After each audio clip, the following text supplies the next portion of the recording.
Hey folks, welcome to my channel.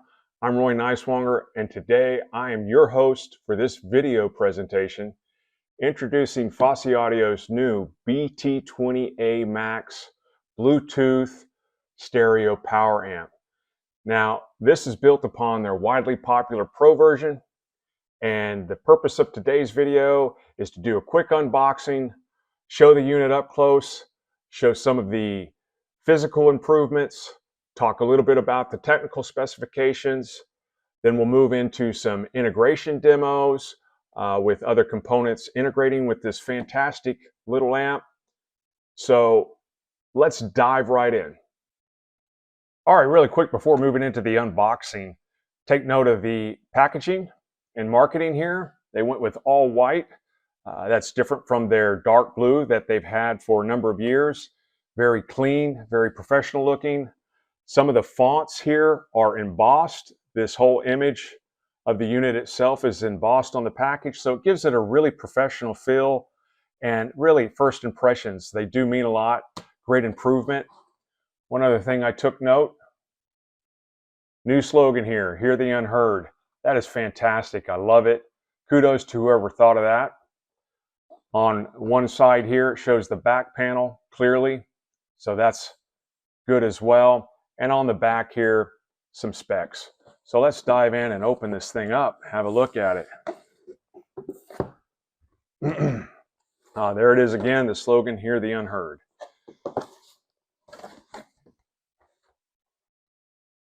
EVA foam protection there. Got a user manual. Here's the power brick, and we've got 32 volt 5 amp. AC power cord.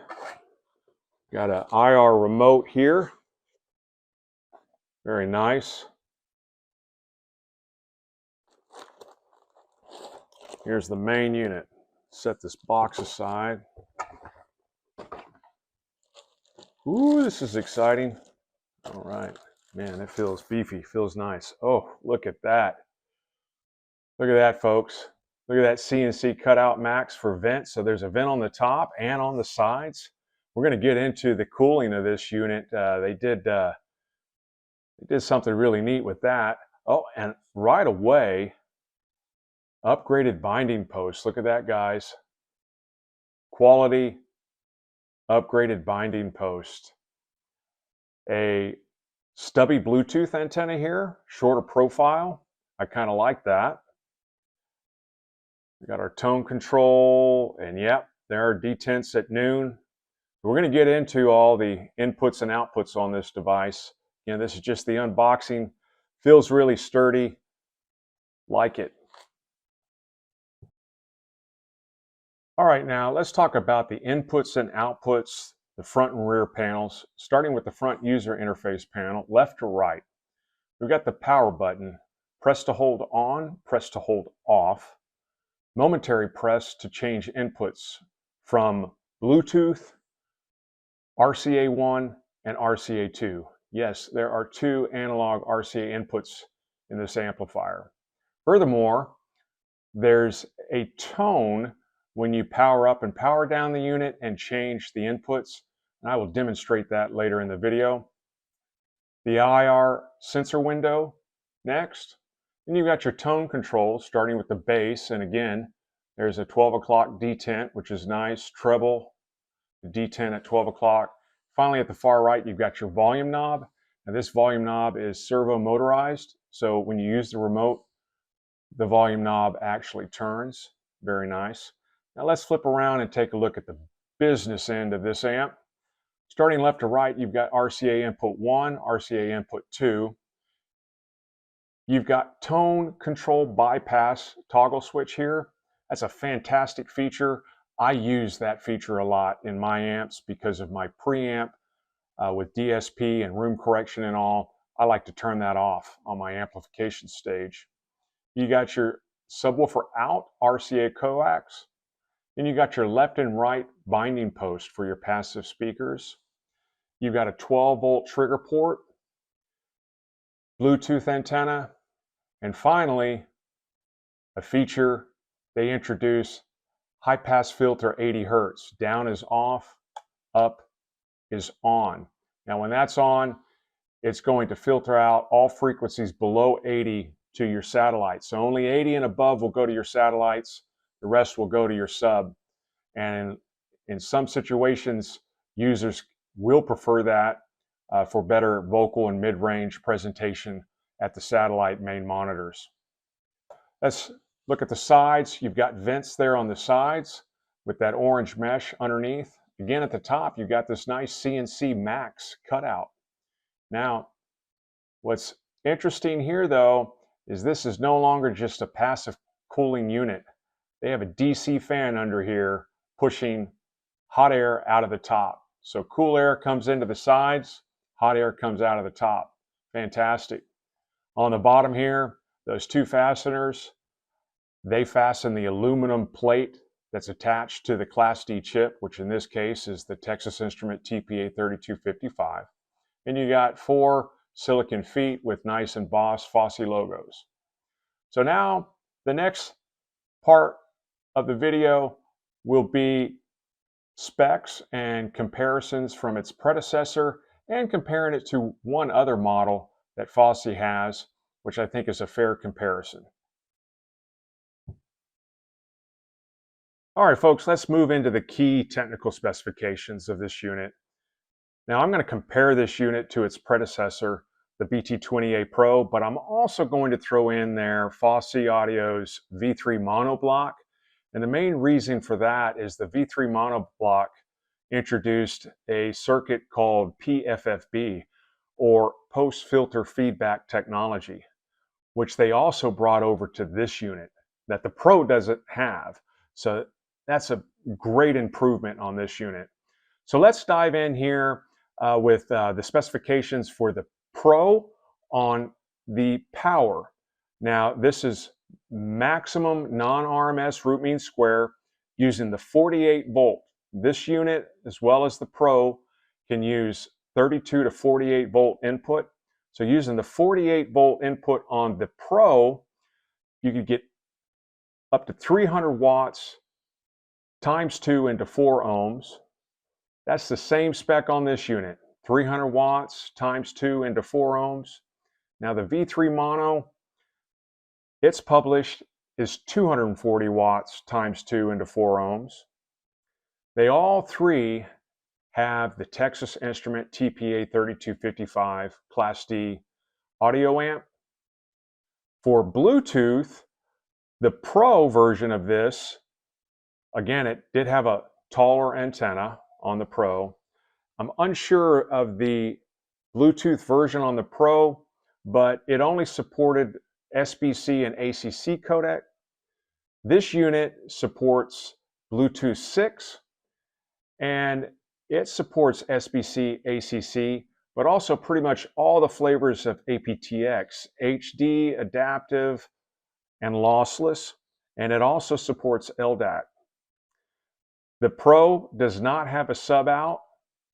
This does have a coax sub out. The V3 mono does not. A gain switch, the Pro does not have, the Max does not have, but the V3 mono does have a 19 and 25 dB gain switch. High pass filter. This is the only one that has an 80 hertz high pass filter option. For full range pre-out, the only one that had a full range pre-out is the Pro. It was a 3.5 millimeter full range pre-out, which was its method to send a full range to your active subwoofer. XLR, the only one that has XLR is the V3 mono. RCA inputs, they all three have RCA inputs. Of course, the mono just has one. It's a single channel. But what's unique in this one is this has 2 RCA inputs. Very nice upgrade. For active cooling, meaning with a fan, active cooling, this is the only unit that has active cooling. And finally, back to that PFFB, post-filter feedback circuit. Now, this unit has it, and the V3 mono has it. A quick background here on the V3 Mono. When it was on Kickstarter, this is where Fosi listens to their customers. They brought that feature into the V3 Mono into production. And well, what does it do exactly? Well, it improves linearity, it reduces distortion, and lowers output impedance. It's a great circuit to improve sonic clarity and efficiency. Let's put it that way. So there you have it on the specs and some comparisons. Now what I'd like to do is move into a few use cases. Now this is just the tip of the iceberg, folks. There's so many ways that you can deploy this fantastic piece of tech here, but I'm going to demonstrate a CD transport integrated with this, a desktop DAC, the Q6, Fosi Q6 integrated with this, and I'm going to demonstrate a Bluetooth connection directly to this. So it's just going to be a solo unit with my laptop Bluetooth communicating to the device.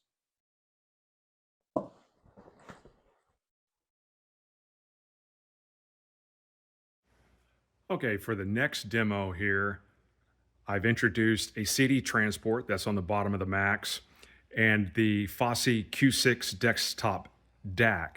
Now I've got optical coming out of the transport into the DAC, then analog RCA out of the DAC into RCA analog input 1 on the Macs.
All right, so for this final test, I've got just the Macs and the Q6 desktop DAC from Fosi, and I've got it set to USB input on the DAC, and USB cable is going over to my laptop.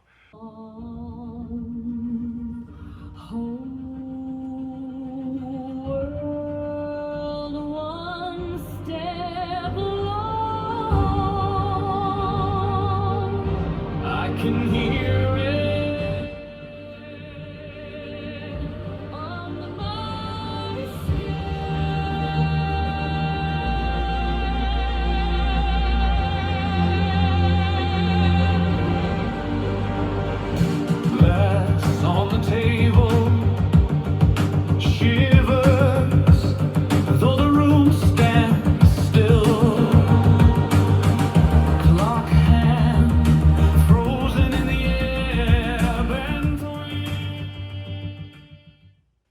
All right, that was just about approaching 3/4 volume. And let me tell you, that's way more than I would ever consider listening to in this listening space, which I would consider medium size. So fantastic setup here. The 601s have full presentation, great range. The vocals are clear. The bass is very well constructed. It's not too in your face. Great setup, very impressed. Great job, Fosi.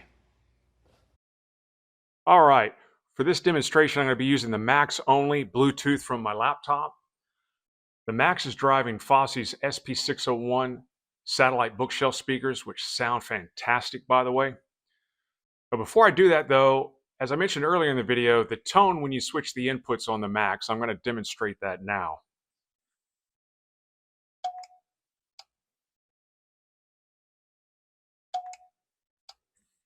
There you have it, nice little tone. So let's jump into the audio demo.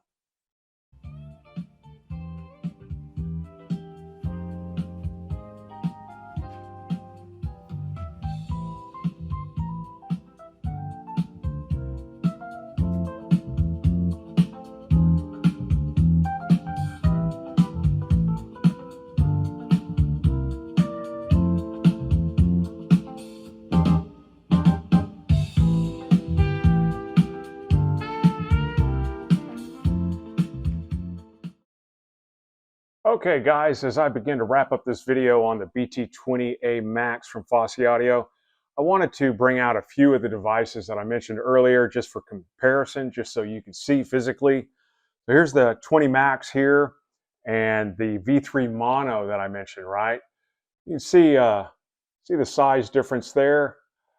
This is taller than pretty much all of them, and I think that comes into play because of that fan that they stacked on top here. Um, the venting there on the side's the same. So there's the V3 mono block and the Max, of course. And of course, this is the Q6 here. You saw that already. Now, unfortunately, I don't have a Pro, BT20A Pro with me, but this is a BT30D Pro. This is another Bluetooth power amp, stereo amp that Fosi has. And you can kind of see it's approaching the size of the Max. But I think overall, from a power amp Class D 2.1 type amplifier system that Fosi offers, this is going to be slightly larger than the rest. So just wanted to show that. Also wanted to show here, this is the 32 volt power supply that comes with the Max by default. And you can order the Max with the 48 volt. Highly recommend that for better efficiency and better power. And that power supply brick is here. You can see the difference, quite a bit larger, but again, that all has to do with power and volts, right? So there's more components, more copper, more silicon inside of this brick. So folks, I encourage you to head on out to fosiaudio.com, check out their offerings. This is now launched. Check it out and read the specs on the website, on the page, and make up your own mind whether or not this is going to fit your use case. I appreciate your time and attention for this video. Happy New Year to all you folks out there, and upcoming Happy Chinese New Year in February. I believe it's the year of the horse. Thank you.